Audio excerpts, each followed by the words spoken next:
বাসায় মেহমান আসলে বা ছুটির দিনে অথবা যে কোনো উৎসব আয়োজনে এইভাবে একবার মাছ রান্না করে দেখবে। এত টেস্টি হয় এই মাছ রান্নাটা যে সবাই প্রশংসা করতে বাধ্য হয়। পোলাওয়ের সাথে মাংস তো বিভিন্নভাবে রান্না করাই যায়, তবে মাছ রান্নাটা নিয়ে অনেকেই টেনশনে থাকে যে কিভাবে মাছটা রান্না করব। এভাবে রান্না করে দেখবেন, পোলাও দিয়ে মেখে খেতে যে কি মজা। ভিডিওটা সম্পূর্ণ দেখলে ইনশাল্লাহ খুবই ভালো লাগবে, আর ভিডিওটা শেয়ার করে রাখবেন যেন রান্নার আগে রেসিপিটা একবার টুক করে দেখে নিতে পারেন। এখানে আমি মোটামুটি বড় সাইজের একটা কাতলা মাছ থেকে 5 পিস মাছ খুব ভালোভাবে লেবু লবণ দিয়ে ধুয়ে পরিষ্কার করে নিয়ে তারপর আবার লবণ মেখে রেখে দিলাম।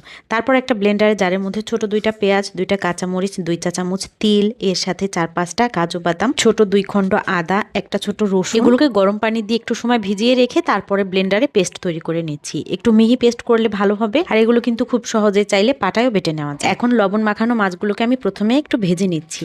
আমার চুলায় অন্যান্য রান্না থাকার কারণে মাছগুলোকে আমি খুব দ্রুত ভেজে নেওয়ার জন্য ব্যবহার করছি TQIU এর মাল্টি কুকার। এই মাল্টি কুকারে কোনো কিছু লেগে যায় না, খুব সহজে মাছ ভাজি করা যায়, যে কোনো কিছু রান্নাও করা যায়। স্ক্রিনে যে পেজটা দেখতে পাচ্ছেন এটা থেকে আপনারা খুব সহজে অর্ডার করে ফেলতে পারবেন, আর ভিডিও দেখে অর্ডার করলে বড় ধরনের ডিসকাউন্ট পাবেন। তো মাছগুলো আমি তুলে নিলাম, তেলের পরিমাণটা একটু কমিয়ে নিয়েছি। এখন গরম তেলের মধ্যে দিচ্ছি 2টা শুকনা মরিচ, একটুখানি দারচিনি, আর 1-2টা এলাচ, 1-2টা লবঙ্গ, আর তেজপাতা। হাতের মুঠোর 2 মুঠোর মতো হবে পেঁয়াজ কুচি। এখন তেলের মধ্যে হালকা বাদামি করে ভেজে নিচ্ছি। পেঁয়াজটা ভাজা হয়ে গেলে সেই বাটা মশলাটা দিয়ে দিলাম। তেলের উপরে এই মশলাটাকে পেঁয়াজের সাথে মিনিট খানেকের মতো একটু নেড়ে চেড়ে এর মধ্যে এখন গুঁড়া মশলা দিয়ে দিচ্ছি।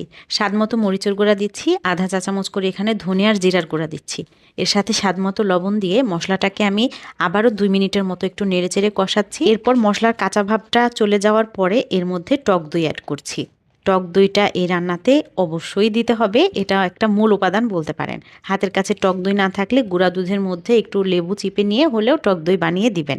আমি 2 টেবিল চামচ টক দই দিয়েছি, আর 1 চিমটি পরিমাণ চিনি দিয়েছি। চিনিটা এখানে অপশনাল। তো মশলাটা তেল ছাড়া ভাব হওয়া পর্যন্ত খুব সুন্দর করে কষিয়ে এখানে ঝোলের পানি দিয়ে দিলাম। পানিটা ফুটে উঠলে এর মধ্যে সেই ভেজে রাখা মাছগুলো এক এক করে সব দিয়ে দিচ্ছি। 1 কাপের মতো পানি ব্যবহার করেছি যাতে করে রান্নাটা হতে হতে এটা মাখা মাখা হয়ে যায়। মিডিয়াম আঁচে ঢেকে রান্না করার ফাঁকে ফাঁকে একটু করে নেড়ে দিয়েছি। তারপরে তেলটা যখন উপরে উঠে এসেছে আর মাখা মাখা রান্নাটা হয়ে গেছে, তখন একদম রান্নার শেষ পর্যায়ে কিছু কাঁচামরিচের ফালি, ধনেপাতা কুচি, একটু ভাজা জিরার গুঁড়া দিচ্ছি।